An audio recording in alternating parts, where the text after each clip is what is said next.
Let's go. Awesome. Hello, everybody. My name is Brian Puente. I, along with Alex, support Adobe Creative Cloud here at the University of Arizona. And today our workshop is on designing interactive experiences with Adobe XD. We'll get into what that means exactly here in a moment, but the idea is that as opposed to creating something that's going to live as a prototype, I'm sorry. So as opposed to working with something that's going to live as a prototype, we're creating basically a complete system here so that what we deliver, so that we're creating kind of a final deliverable using XD. And a lot of the methods are the same. I just want to talk to you a bit about approaches and kind of how we would get started. For those of you who want to follow along with us, if you go to the workshop link that's in the chat, it'll also be cited in the recording, in the notes of the video. You'll find the workshop assets folder. It links to a Google Doc, and you should just be able to download all of those files there. So the agenda for today is kind of as follows. We'll talk really briefly about the basics of Adobe XD, but I'll ask a quick question. How many of us have used Adobe XD before? I know we have a lot of repeat visitors here at the workshops, which we always appreciate. Just want to kind of get a bead for, has everybody used XD once or twice? Cool. So we'll go over some really basic stuff about prototyping and in the design workspace to make sure that we have kind of like a general starting point. Then we'll jump right into building it, creating an interactive map, and then creating an interactive directory. And then most importantly, we'll talk a bit about sharing and collaborating. Really, this is kind of the big piece because this determines how we share out that final document. Cool. Does that make sense? Any questions before we kind of continue? Perfect. Well, this is here as a resource for you. Kind of break down the differences between these guys. So, and we'll get into XD here in just a second to cover the kind of basics review. All right, let me go ahead and we'll move away from this, and then we will open XD here. In your files here, you'll have 01, make an interactive map, 02, create an interactive directory, and then under templates, you will find the templates for these. So if you really like these ideas and you want to pull one off yourself, you have that here to work with. I'm going to go ahead and open up just to kind of demo how interaction works in XD, the interactive map template, and then we'll get into creating it. Cool. Go ahead and zoom this out a little bit.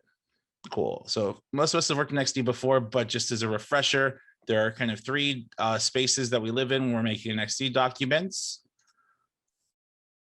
So you have the design workspace, which is where you're going to be adding elements, and which is where your parameters for changing things like fill and stroke and color and all these other things, along with your font sizes if you're using fonts, or shape options if you're using shapes. So you have all of your properties over here. And then you have your prototyping section, which is where you will connect things together to make them work. So if for example, if I wanted to take this page and have it link over to this one, it's pretty easy to do. I just select the element that I want. I will, in the prototype space, there's only two tools. So just grab undo that. Click and drag here. And then this will connect these two pages together. And then you will have your interaction options here, like what's the trigger for it? In other words, how do you want the transition to happen? Do you want it to be tap? Do you want to drag? And all of those situations. And then you have your transition type, which we'll get into in a little bit, and then your duration, and then actions, and then all sorts of other elements here as well. So, and then you have your share space. That's where you will go out and you will share these elements out to other folks. Cool. If you decide to create a document from scratch, you can hit the home button here. We'll bring up our home screen. From here, you can choose whatever size document you want to get started. These are changeable on the fly, and you can have multiple size documents, multiple size artboards in the same document. It's just typically when you're designing for a screen, you have a single resolution that you're working in, and that most, if not all, of your pages will conform to. So picking one of these just makes it so that the artboard the artboard tool sets this as the default. For example, if I chose iPhone 10 or what have you, And then I went to my artboard tool here. You'll see this is the same size. When I click, the default will just be that same iPhone size here. I can also click and drag out to create my different size artboard, which is great for things like overlays, which we'll get into in a little bit. But I just want to make sure that you're familiar with these two spaces here. We also have shape tools and other things that we'll get into in the design space, but that's kind of generally where we'll start. Cool. Really, really brief, kind of very broad brushstroke overview of XD and kind of how to navigate it. Do we all feel okay? I know a lot of us have been here before. I just wanted to confirm before we continue. Cool. All right. And I'll probably turn off my video here just to, I'm seeing a little bit of slowdown on my end, so I'm just going to turn that off, but I promise I am here. Hopefully you can still hear me. But let's go ahead and we will open up an existing document. We're going to start with this make an interactive map with XD, and I'll show you kind of what it looks like and how it works. Cool. So let me go ahead and preview what we did, and I'll show you how we did it. That's kind of how I run this one. So I select this right here, and I'm just going to go to play here to bring up my desktop preview. Beautiful thing about newer version of desktop preview is that as we make changes, they will be changed live, which is super awesome. So this is the map that we made. You'll see that it kind of auto animates out. And then once it does that, if we hover over these guys with the mouse, so we have these hover states that pop up here. Really simple, just kind of interactive map. If I click on one of these, oh, we need to rig that one up. It will pull up this information card kind of about this company, where it is, how it works. And then it kind of goes away right there. So all this stuff was kind of designed. And the idea is that this is kind of built to be a really simple, complete system. Think of, you could, this kind of talks about a few, we called them, oh, it's chugging a little bit, innovative Japanese technology companies, but this could be any map that you want. It doesn't have to be like a physical map for locations, although that could be great for like history and things like that. Like this could be like an exploded view of like an engine or a guitar or schematics or whatever. And then you can click on each one to kind of learn more. The thought behind creating this one is like, maybe this is part of like a digital exhibit where they can go and just learn a little bit about these companies that maybe is a part of a bigger thing here. So kind of built to be a complete system that kind of lives on its own. And now, if that makes sense, then we're going to talk about how we made it. Cool. Awesome. Oh, Alex, you're welcome for the overview. Yeah, I'd love to kind of give like a feel of where we're at and what we're doing before we get going here. So that's kind of the goal here. As far as building this out, our design kind of consists of 3 components here. And this is where kind of like a little bit of sketching on my end helped out a lot. Like I thought about what is it that I want to do. By the way, I'm just zooming in by pinching and pulling on my trackpad, or if you have a mouse, you can hold down Alt or Option. Alt on Windows, Option on Mac, and scroll. So, and I'm holding down the space bar to bring up this little hand tool here that allows me to pan around. Super helpful. So the first thing that we did is that we have this kind of cool transition that gets us from here. Oops, give it a think. Give it a second to think here. May have broken the design. All right, cool. Give that a second.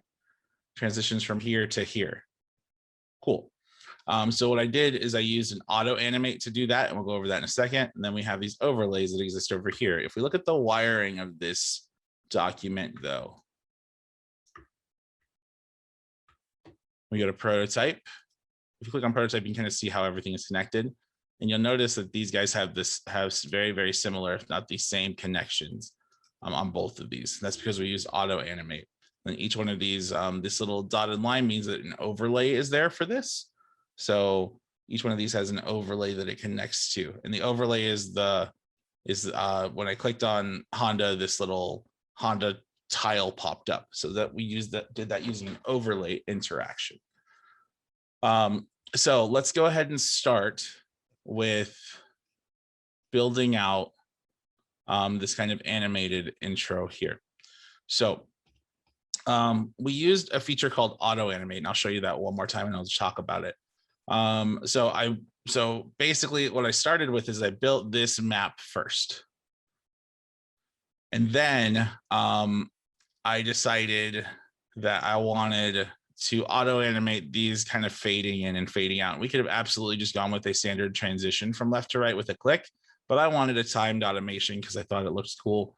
So I'll show you how I did that. And please feel free to ask questions as we go. We are kind of starting at while auto animates a relatively basic function inside of XD, we are kind of starting a little ahead of where like an intro class might be. So please feel free to ask questions as we go.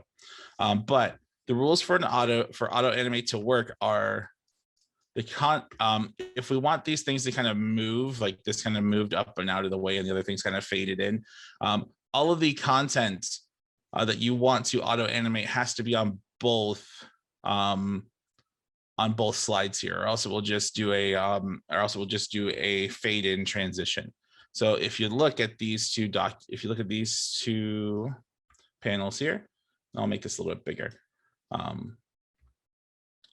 Really, you'll notice that all of the elements that are here, like these brackets, the flag, the country of Japan in red, all of the lettering are all here, right? But beneath these, we have all of our different objects as well. So if I come over here to my layers panel and I click on this guy here, I drill into the artboard, we'll notice that this has all of these paths and folders, but so does this one. Has these same paths and folders. The only thing that's changed is the position of these things, and then what's hidden and what's not. So I'll show you how to do that real quick. So if I scroll back up to where it says start over here, if you're playing along, what we'll want to do is we want to pick, let's see here. We want to pick everything that is not, actually, we'll want to start with this. So we have kind of our finished state here. What I want to do is I want to start by, and Japan 2 is not a great name, so we'll just call this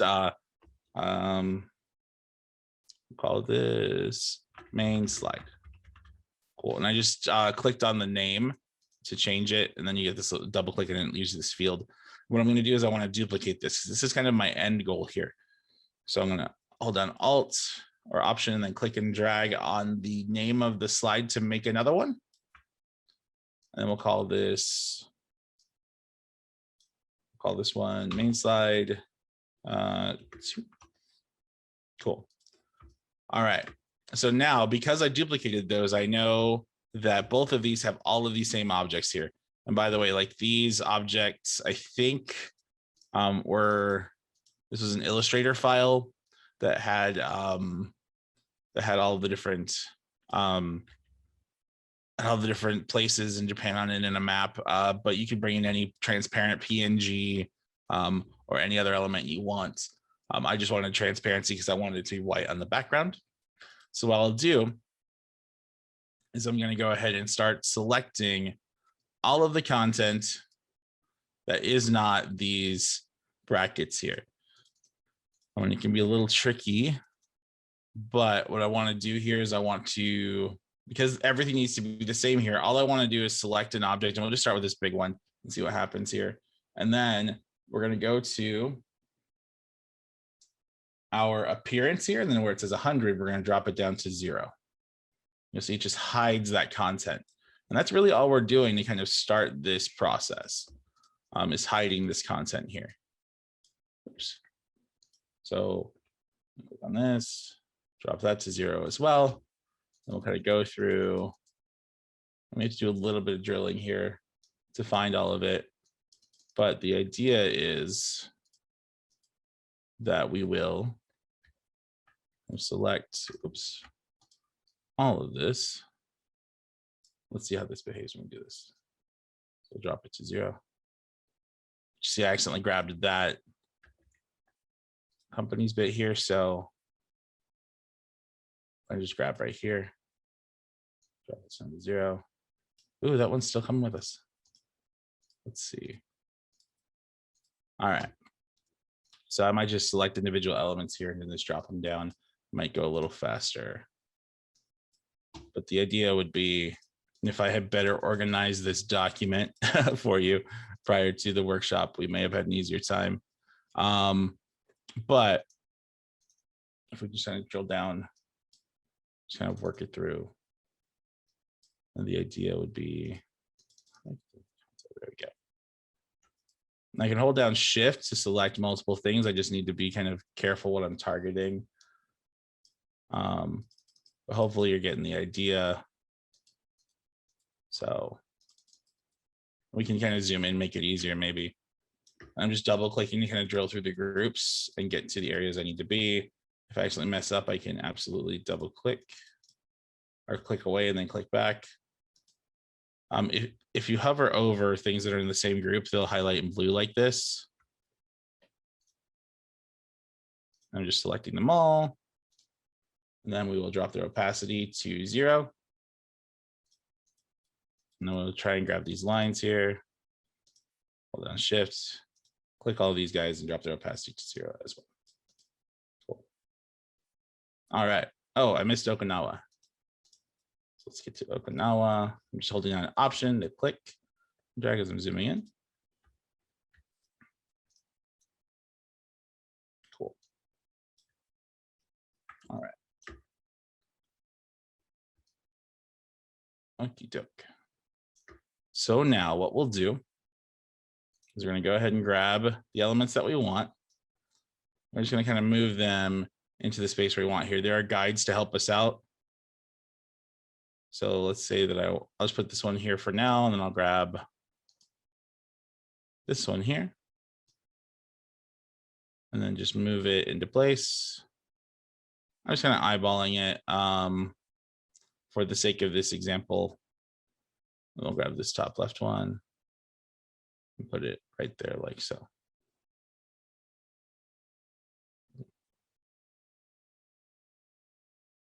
So I'm using these kind of guides to help me get these brackets where I want them to be. So let's say that was it. We'll click and drag to move this, and this is a group. Put that kind of where we want. Cool. So now we have our kind of 2 slides over here. So I want to transition from this slide to this one. So now that I have this kind of set up and all the elements are the same, but things are hidden, I can click on main slide here, then go to prototype. And then we will select slide. Click and drag this over. Then we will make the transition auto animate. Yeah. All right.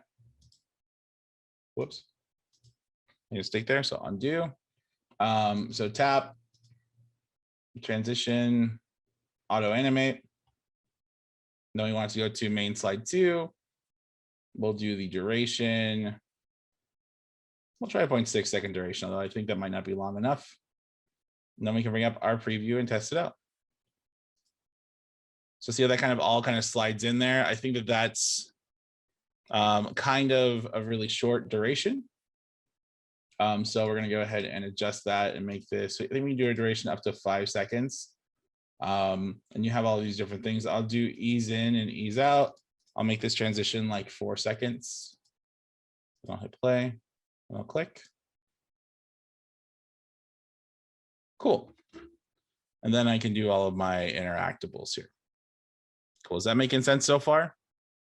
So we can kind of influence what the kind of opening space is there. These auto animate transitions can make that really fun. So pretty cool. Any questions on that before we move forward? And that's basically what you would do with this particular slide set. And then we'll go over how to make these guys kind of pop out like this here in just a moment. Cool. All right. So moving on, just kind of want to get us here. Next, we'll move on to creating the hover states that we need. So if we go back to design here, the way that we kind of built this out, or I built this out, was we took some line segments just using the line tool. I just kind of drew it to wherever they came from. So if Nintendo was in this prefecture right here, I just click and drag the line and then I just adjusted the width of it. That's by adjusting the size here. So if I click on 44, there's a really thick line. I don't remember exactly what the value was. I think it was like 5 or 4. And I just drew out the line here to kind of connect them. That's pretty easy to do. You also have other things like you can implement dashes and dots in between there. So if you wanted like a dotted line for whatever reason or a dash line, you can do that. And then you'll see the little dashes show up. And we can adjust those dashes so that they get wider or bigger just by inputting a number value. So that's kind of the number of pixels between each dash and dot. And I think you can have, I think these are, I think these are the same for that. So to have kind of that line right there, you'll do 5 dashes or dots, but just want to show you that that's doable in here. Like it is on most Adobe applications. I'm just going to undo this, Control Command Z. And then what I did was I took my element, and these were, because they're companies, typically you can find transparent logos for them. We just selected those and brought them in. And then what we did was I think all of these have it applied. So, but if I wanted to create a hover state, pretty easy to do. Select the option that I want here. Select this Panasonic, for example. And then what we'll do is we will hit this little marker right here. And then we'll create a hover state. So let me do it if I've already done it. So let me go ahead and we will create a different one. So let's see here. Whoops. All right. So let's go ahead and I think I've already applied these, but what a hover state does is when we hover over it, it performs an action, which is cool. So let's go to our default state here. Cool. And then to apply a hover state, we'll just go ahead and we'll grab this guy here to apply one. We'll need to select the object here, and then under component, we need to hit the plus button to create a default state. And I just chose this. It shows a Hokkaido right here. And then what I'll do is I will click on the plus button again, because this is kind of where we start. And then if you hit the plus button again, once it's a component, you can choose a state for it to be in. These states, you can either create one on your own, and then you have to go through the prototyping section in order to set up the interaction. But you can also create what's called a hover state. So that automatically puts in the interaction there. So basically, whenever your mouse hovers over something, it will look like whatever the second state is. So if we click on hover state, you'll see now it's called hover state, but nothing happened, right? You have to dial in what you want to happen here. So the way that we would do that is we would adjust the parameters. So if what I wanted was for this to get a little bigger, I would come over here. Now it's a hover state. I know it's a component because it's highlighted in green, and I know that it's selected because I have this hover state selected here. I will click on hover state, and then I will grab one of these little handles here, and I'll just make it bigger. So if you hold down the shift key, well, maybe not with this one. Interesting. Okay, so I'm holding down shift and the alt and the alter option key at the same time to scale these up at the same rate. And then we'll see that if I click on default state, this is what the default looks like. This is what the hover state looks like. I want to go ahead and click back on the default state because that's going to be where my prototype starts. and then I will hit the play button here. And when I hover over this, so it kind of gets bigger and smaller. Cool. You'll see that Panasonic isn't doing that, even though I have a hover state implemented, because when I click on Panasonic, drill into it, the state that I had it selected as the starting state was the hover state. So I need to come back to my icon or my component here and then choose default state. You'll see it's smaller now. And then I can go back to my preview here and make it bigger or smaller just by hovering over it. Cool. Does that make sense so far?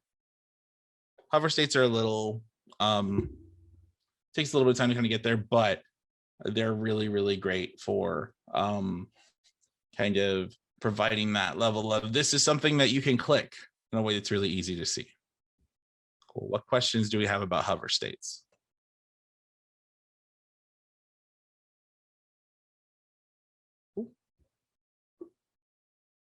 All right. So the hover state is a kind of default action that we have, but now what we did to kind of round this out, and this is a little bit of an older example, so I'll show you some other things you can do to kind of that we can use to kind of change what this looks like as we go. But our next step here is to, if we go back to our prototype, if we go back to our preview here, is we want to go ahead and build in this click idea, so that when you click, this little guy shows up, and then we can interact with it and change things about it, and then we can hide it when we're done. So let's go ahead and talk about how to do that. So to create these kind of cards here, what we did was I duplicated this, then just made it a little bit smaller, and then I designed this guy in prototype mode. If I go back to our design mode, rather, if I go back to, oh, that's the next one. Sorry. We go back to my example files here and I go to that template section for making the interactive map. So we've kind of built the overlay here for you already. And all we did was kind of option click or alt click to make a new version of the overlay. Then we just substituted out all of the information here. XD, like most applications, does support all sorts of different characters, including these Japanese ones that we have here. So pretty cool. You can write in other languages if you want, natively, which is super neat. But the way that we kind of create this interaction here is we go to our prototype mode, and then these are already kind of created here. I'll break this so I can show you how it works. All I need to do is click on the plus button, and I can have multiple interactions. So I have the hover state here. I just select the element that I want here, and I'll just drill down to it. And I will click and drag out a wire. And I'll connect the wire here. You'll notice that this wire is a solid line, while these are dashed lines. A solid line indicates a standard interaction that just goes from one page to another, and it looks like this. So if I click on that, this just kind of shows up, and I can't go back. Oh, I guess I had a back button built in there. That's cool. But what I want it to do is something like this instead. So when I click on this one, kind of slides in and slides out. That's an overlay, and what I prefer for this. And it's great for like submenus and things like that if you're creating more bigger prototypes and things like that. So I'm going to click on this wire here. It's solid, so I know it's a direct kind of interaction here. I want to go to my actions and then switch it to overlay. Overlay will show me a dashed line, and then it will show me this little green box here that shows me where this content is supposed to land. I can move it, I can change it, and kind of move it around here. I liked it centered here, so I use these guides to help me. And by the way, like if you wanted custom guides for whatever reason, when you're on the artboard in design mode, and I'll zoom in a little bit. So if I wanted to kind of put in some guides for me as I was building stuff, and I knew that I wanted them right in the center here, if I, in design mode with the artboard selected, if I hover over, I'll see this little double line here. This allows me to click and drag out some guides. It'll also give me pixel points here. And the other kind of cool thing here is if you look on this left-hand side, I can't catch it because it's moving, but you'll see values here as well. So you can see where the line is on the y-axis, and then how many pixels are above and below it. And this can be super helpful when you are developing prototypes or anything, just because it will kind of allow you to know that there are spatial differences between the top and the bottom, so that you can either get stuff right in the center where you want it or right below, kind of lock that stuff in. And these guides are here just to help you create content and give you spaces to kind of like the ability to kind of pre-design where things are going to sit here. So, and to get rid of them, you just grab the blue line and then grab up. These will not be a part of your final project here. So if you knew that you needed something exactly 40 pixels off of a side, the main content 40 pixels outside of something, you could do that pretty easily. Just wanted to make sure that I shared that with y'all. Cool. All right. So to get back to the thing we were doing, so I built this out, and then we have the hover state set up. We click on this guy, we hit play, and then we'll see that I have my hover state set up, and then I have, what's happening here? Okay, cool. So if we take a look at this overlay here, it's coming in really slow. And the reason why it's coming in slow is because of how I set up the previous interaction. So I changed it to overlay, but I still have a really, really long, duration for this. So I'll probably want to lower that down. I think each one of these is 0.3 seconds, all the other ones. So I'll click on this, click on the drop down here. I think just type in the value 0.3, and then I'll use ease in. And then I'll change the animation type. So right now I have this, right? And the cool thing about this live preview is that I can make changes in real time and try them out. So I have this dissolve right here, which I don't love. But if I go to slide left, and I have a slide from the left, I don't love that either. My computer doesn't either. So we'll go ahead and have this slide up. Let's try that. And then we'll see that what happens is when we do that, the overlay over here automatically kind of slides it towards the bottom. I can grab this overlay here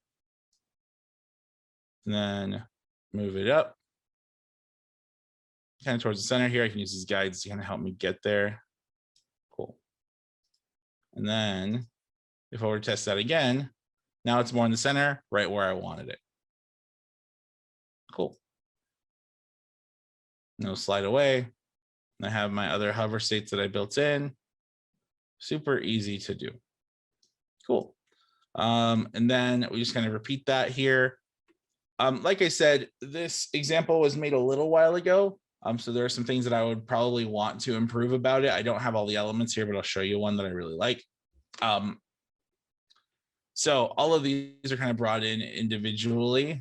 And I made these like little boxes and things like that. But if I were trying to be more efficient, or let's say that I didn't mind all of these being different sizes, but let's say that I wanted all the images to be the same height and width with the same box for the same like size information across there. So like if I zoom in a little bit, I really like this look here. I want to maybe have 4 things that are this size with this font on it. What I'll do is I'm going to go ahead and duplicate this just for the example's sake. And again, just to duplicate, it's pretty easy. Select the artboard here. I'm in the I'm in prototype mode, so I need to get back to design mode here in a second to do what I want to do. I'm just moving this off to the to right hand side over here. I'm going to go to design. I'm going to hold down the Alt key. I'm going to click and drag option on Mac to create a copy. Cool. And XD is pretty forgiving with creating copies and stuff like that. It's vector based, so it's a pretty light, relatively light program. So feel free to make copies and try things. I'm a huge fan of if you think you have something exactly how you want it, but you want to experiment a little bit, as opposed to running stuff over, make a copy of it, and then you can save it as different version and all that stuff. But the thing I wanted to show you is I'm going to go ahead and delete these two. I'll just press select them and then press delete. Cool. So I have these two elements here. It's a picture and then a line of text here. I can select both of these guys, and then I can group them together or make them a component. But if I come over here, I have this option for repeat grid. A repeat grid will allow me to basically take one thing to serve as a template and then click and drag out to make 4 or 5 or 6 or 7 or 8 or 9 more, which is cool. Cool. So that's something that's been in XD for a while. But one of the cooler things that's relatively new to XD, I'm just gonna move this over here, just make it a little bit easier because there's a little bit of overhang, is let's say that all of this was different content. You go to move this over. So this kind of army of laptops. Yeah, the repeat grid's pretty awesome. So if we look at that, it kind of feels like this if I go to preview it. Cool. So the repeat grid's sitting here, right, with all of this content, and I have some stuff hanging off. But what if I wanted to kind of scroll through the things that are hanging off? So let me go ahead and make a few more just for fun. And you can do it horizontally and vertically, by the way. It's like I moved these horizontally, but if I wanted like a grid of things, I could do that as well. Go ahead and do that, and I will just bring out a little bit more. Boom, boom, boom, boom. Cool. This is a little excessive, but the idea is kind of show. And then the other cool thing about the repeat grid is that once I have it, if I move over here in between the spaces, these are called gutters. I can increase or decrease the amount of gutter in between each space to get it exactly how I want it. And you can fill all of these in with different pictures. If you had a bunch of pictures that you wanted to use, and let's see if I have anything here. I might have some stuff in my tutorial folder that we can try. I think I do. This is from a previous workshop, but I think you get the idea. I have kind of all of these different pictures here. This is chairs now, don't ask. I'm just selecting all the all the PNGs here. The cool thing about a repeat grid is once I have it built, I can click and drag and drop, and then all of these pictures will automatically fill this content right here. So now I have all of those chairs. So if you've done a little bit of homework and kind of pre-built the files you want to bring in, this can save a ton of time.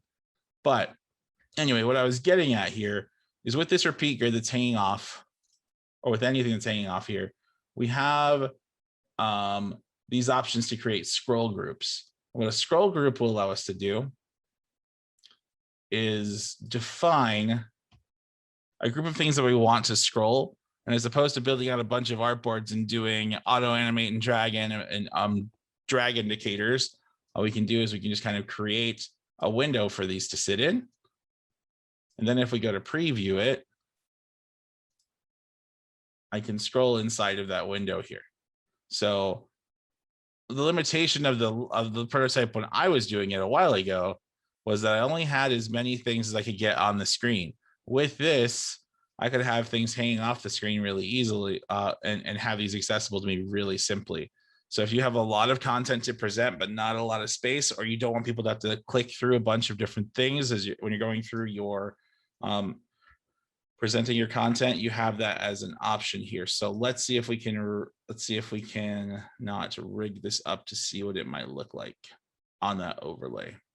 So a little untraditional here, but I'm going to go ahead and go pull this over, and we will tie this artboard here. And by the way, this placement of these artboards is simply for you and how you work. You can kind of move these around wherever you want. What matters is how they're connected. So let's see what this looks like as an overlay. And just because we haven't selected it yet, we will make this little part. We'll make this bracket, I guess, are clickable for this overlay here. So I'm going to go ahead and click and drag. We'll see that we have the dashed line because it's the last thing that we overlaid, because it's the last interaction that we did. So it remembers the last interaction that we did and keeps it for us. You can adjust that if you want, have that slide up, And then we have the little green box that indicates where it's going to live. We'll drop it, then we'll see what this looks like here. I'll go to preview. I'll click on this little left bracket. It pops up. And you'll see I have that scroll as a part of an overlay. And then when I click away, it goes away. Super cool. And like I said, that interaction, the interactable element is a pretty new feature inside of XD, those scrolling groups. Super awesome. You could go through and build in tons of interactions that link to different pages here as well. But essentially, that's kind of how these processes work. Any questions so far? Let me go ahead and delete this just because I don't need it. It's getting a little messy. Okay. So I went through and I built out this map that has the interactions that I want. Now I want to share it. So pretty easy to do. What we'll do here is we will go to share, and then we will select, let's go ahead and zoom out here real quick, the content that we want to share here. And what we want to do is we want to establish a flow. So to establish a flow, you will pick kind of a home page here, then click on this little tab on the top left-hand side. This creates a flow. So that way, when you share, just the things that are connected to this home or starting space is what's going to be shared.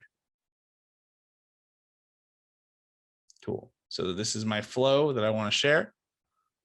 By hitting that home button here, I'll go to share. I'll make sure that flow 1 is selected. You can double click and change it to whatever you want it to be called.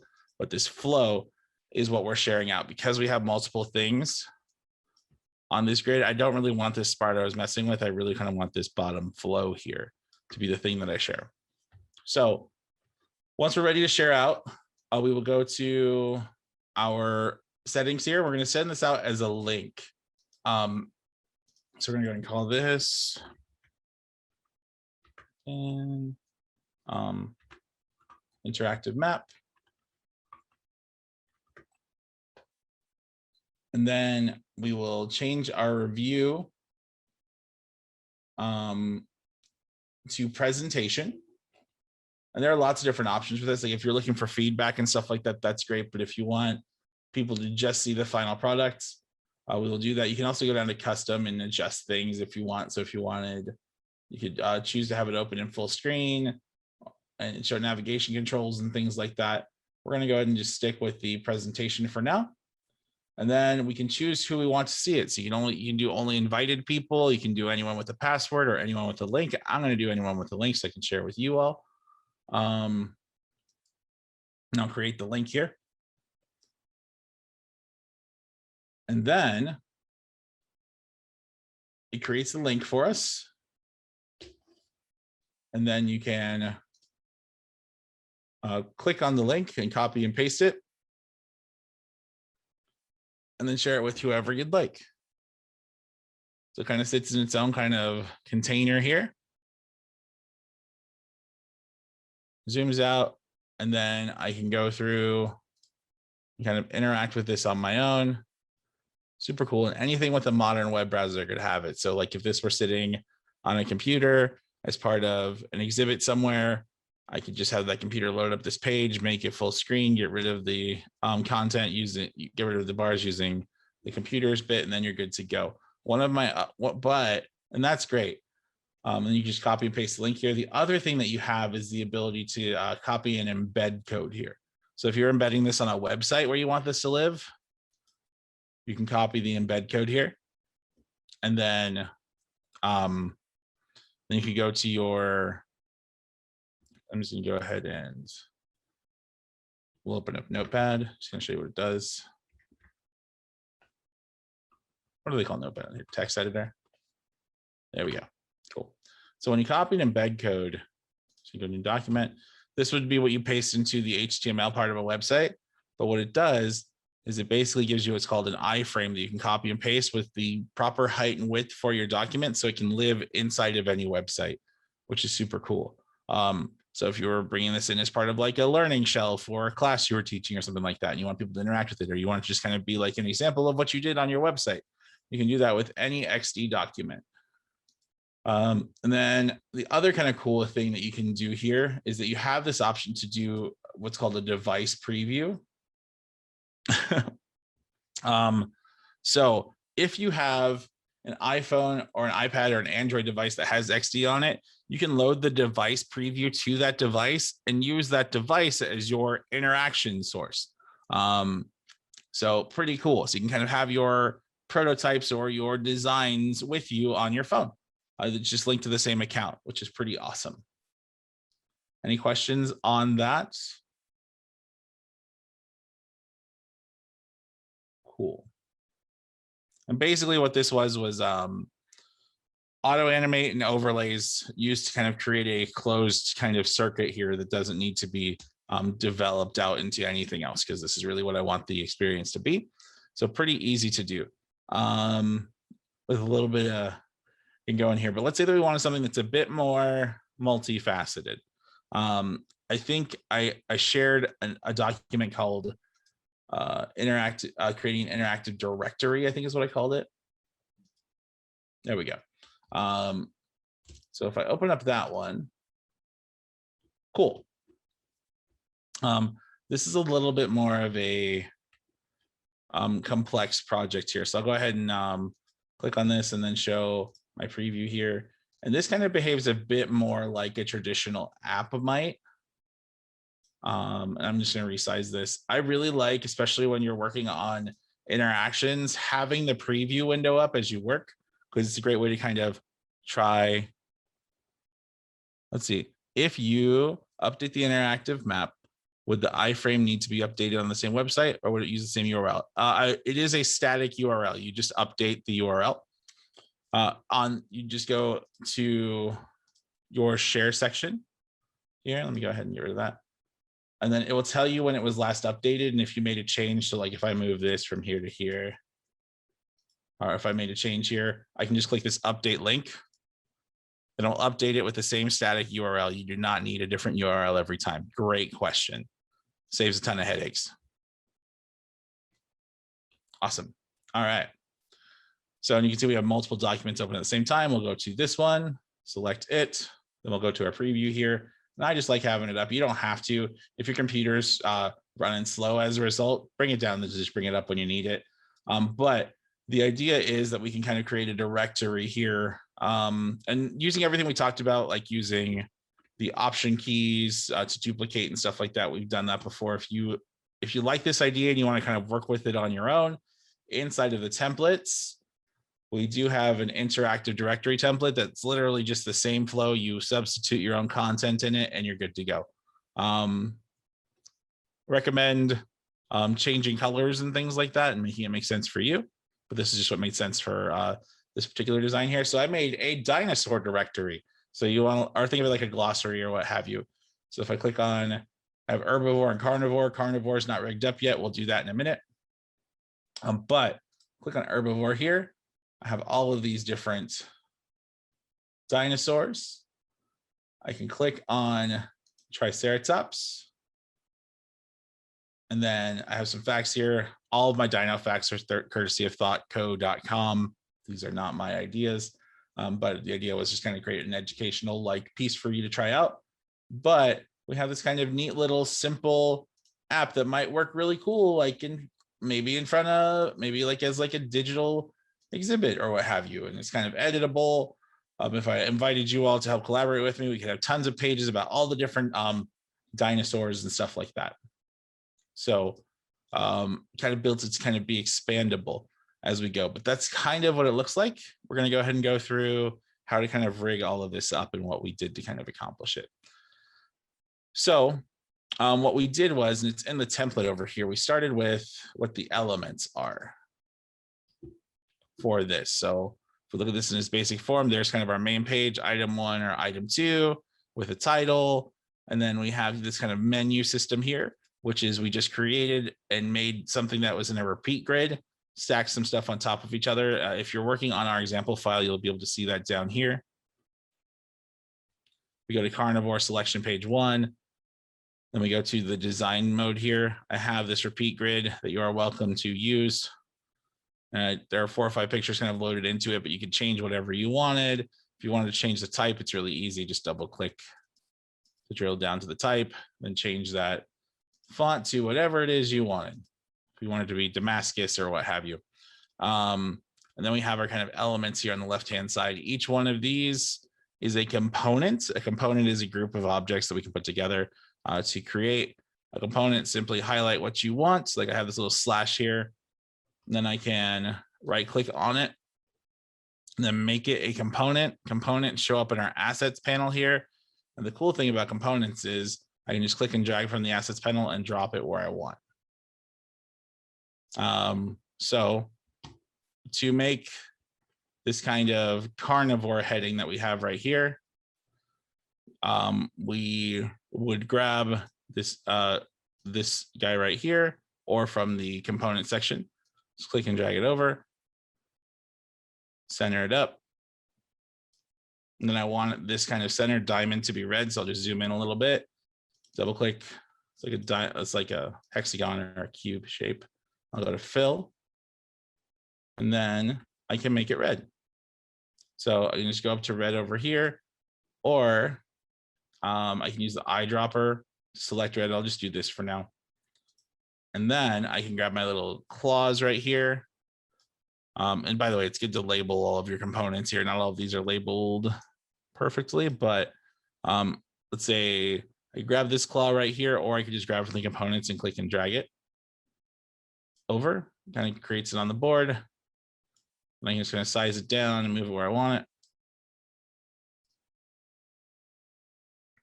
Kind of like that slash hanging off there. I wish I would have done that. I think on the main one I have it set up differently. And then I have this other component right here that's my background. I think it's just a series of circles. So you can kind of take a group of, and these are just made by just taking some circles and then just kind of stacking them on top of each other and grouping them together using that component field.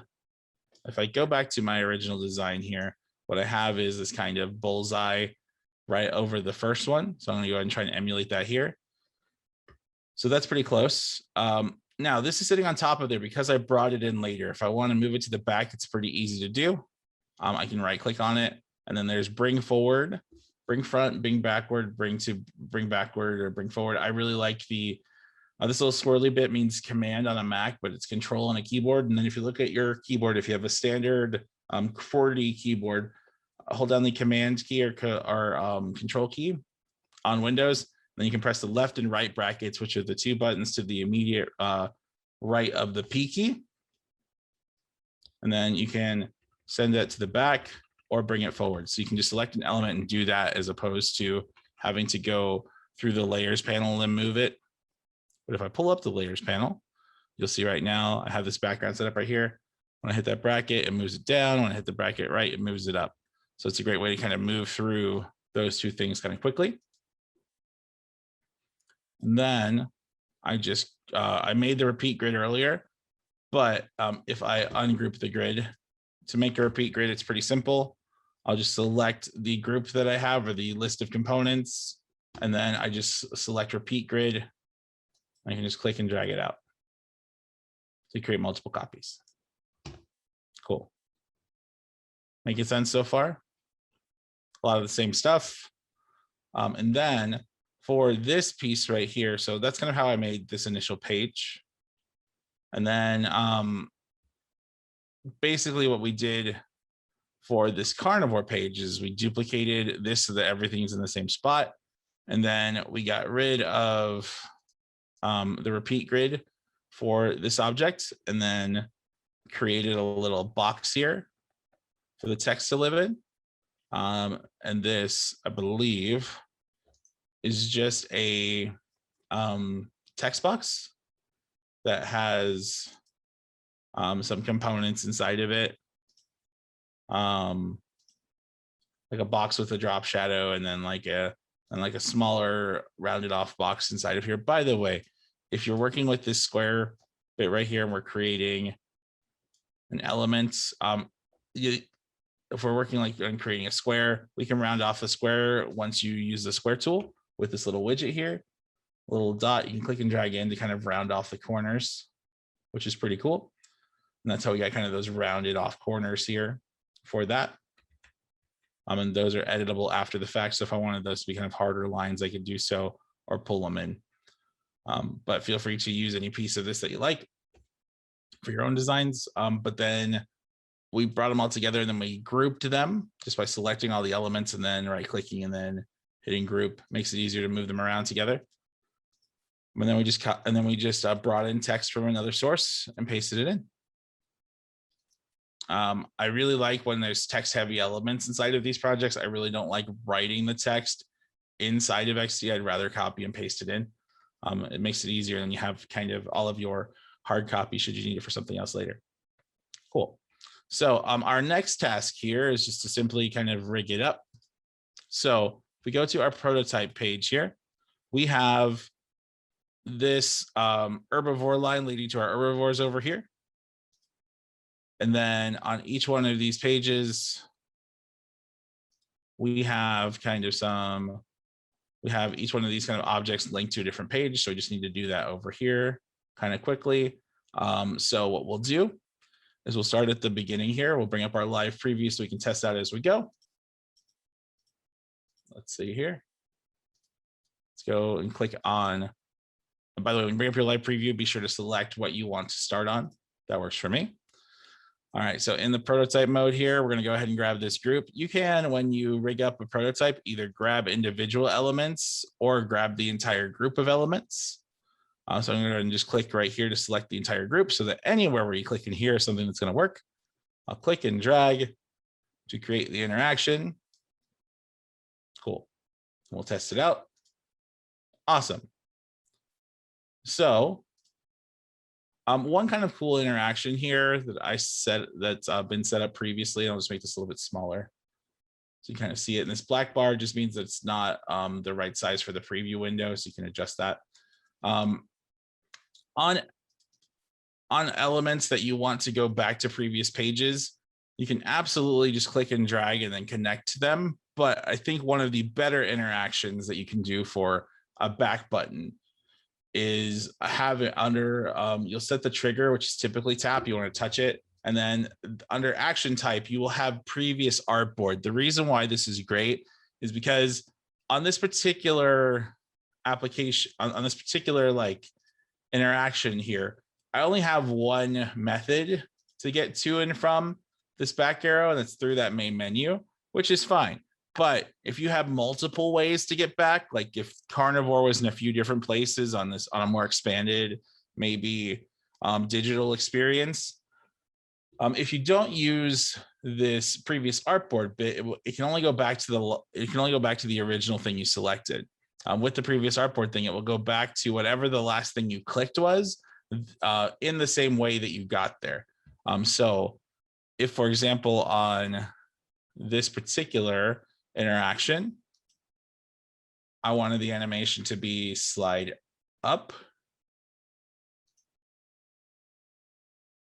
You see that slides up, right? But when you go to previous artboard, not only will it go back, it will do the opposite animation to go backwards. So it'll slide down. And that kind of bring it up, pull it down type of bit, or slide it left, slide it right, kind of automatically baked in, feels a whole lot more like a standard mobile experience, and it's super cool. And you only have to kind of build it once and it will remember the last thing. So highly recommend using that previous artboard tool there. Cool, so far so good. All right, so what we'll do here is now we have kind of this repeat grid here that goes to these four different dinosaur groups. So what we'll do is I'll zoom out just a little bit. I'm just holding down. So I'm just holding down. I'm just holding down Command or Control on Windows and then just zooming out with my mouse. But you can pinch and pull with your trackpad if you want. And then what I'll do here, this is a group. So I need to double click to drill down into that group and just select the element that I want the interaction to be on. And then I'll just kind of go through and connect them. And I'll check my animations. I really want this to slide left.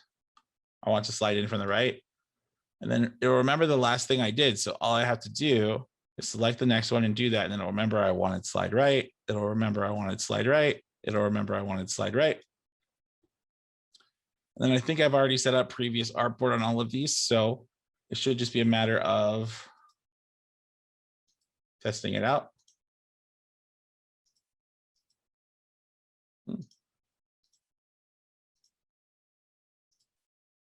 Cool.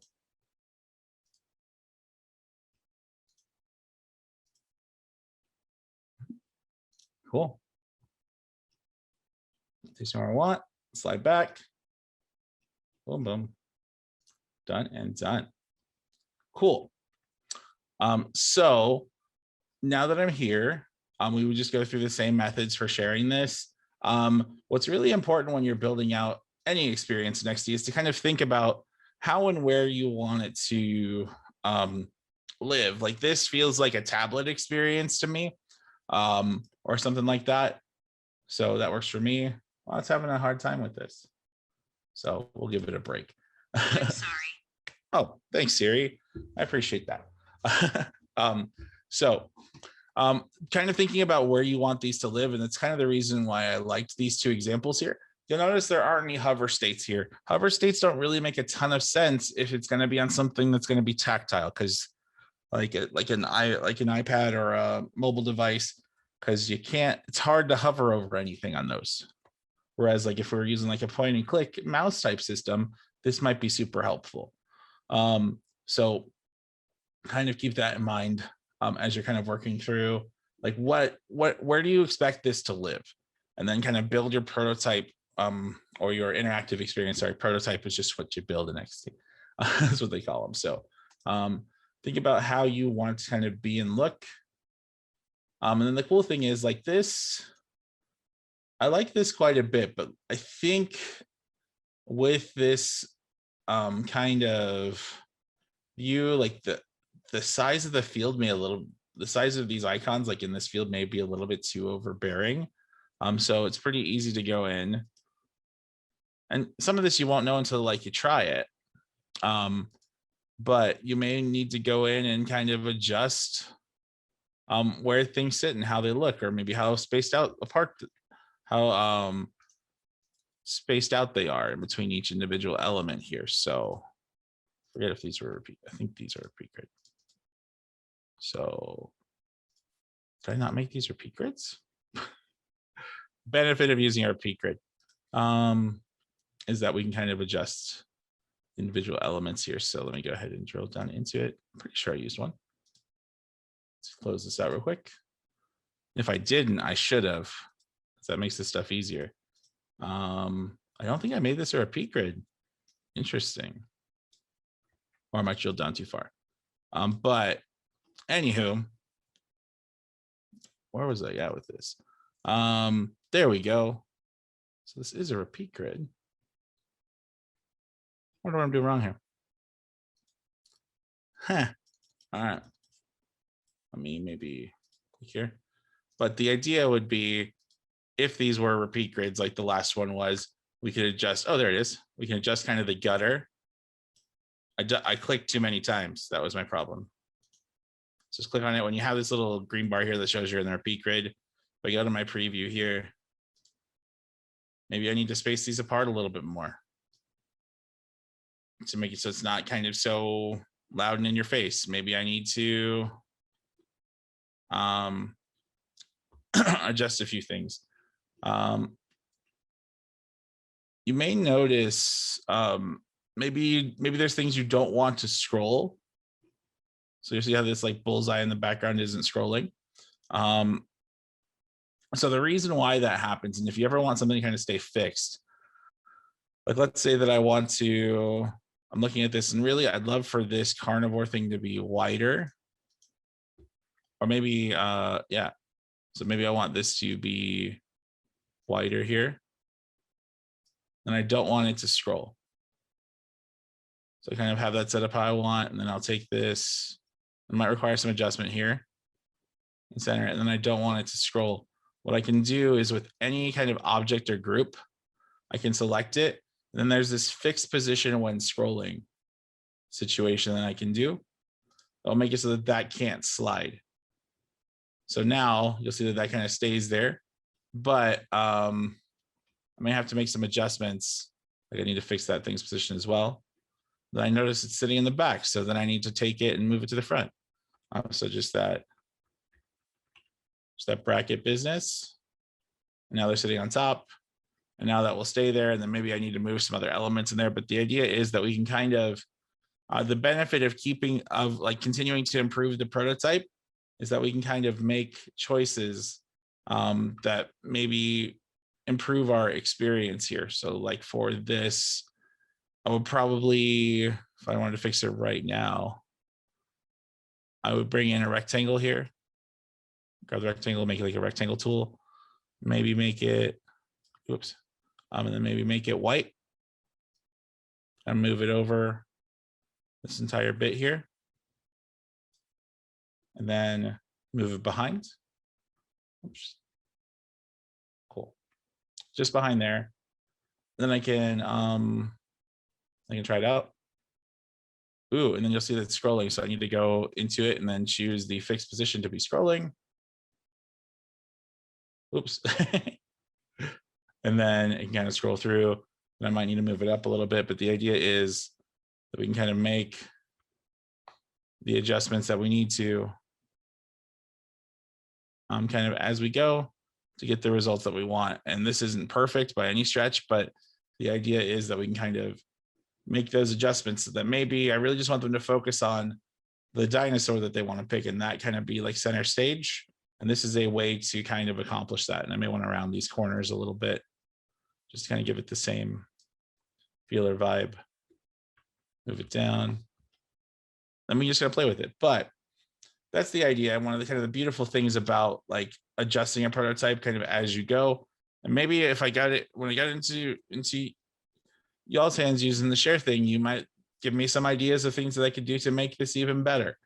But again, the idea is that once we're done here, and I'll just undo a few of these steps to kind of get back to where we were, is that we can kind of create these experiences. And it's really, once you kind of get the hang of it, it's pretty simple to go back in and adjust them to make them make sense or update stuff, or to add more fields and more pages and create more interactions.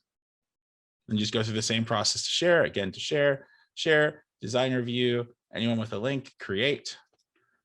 If I wanted to, let's say that I wanted one of y'all to come help me with this. One of the kind of cool things is we do have the ability to save this for collaboration. So I can save it to Adobe's cloud servers, and then it already have one here. But then once I do, I can invite people to share. So if I go to my home directory here, I go to my cloud documents. If it's not a cloud document, it will ask you to make it one. But if I come over here to this cloud document, I'll go ahead and close this for now. Yeah, thanks for hanging out. Appreciate it. So we're kind of coming to home plate here. So if you have questions, please feel free to leave them in the chat. But if I'm just gonna invite Alex to work with me on this. You don't need to accept this one, Alex. I just want to kind of show what the process looks like. And then once I do, it will save the document. And then it will send him a copy, and then Alex can come in and he can work right alongside me, making additional boards, editing my document kind of all in real time. So if you were working in a group, it's really easy to kind of share this out with the people that are in that group, and then everybody can kind of work on it together, even if you wanted to. But thank you so much for hanging out at this workshop here. That's kind of the main point. We're basically prototyping with no intent of adding any other elements than what are here, and then sharing it out with whoever we would like to share it out with. So what questions do we have?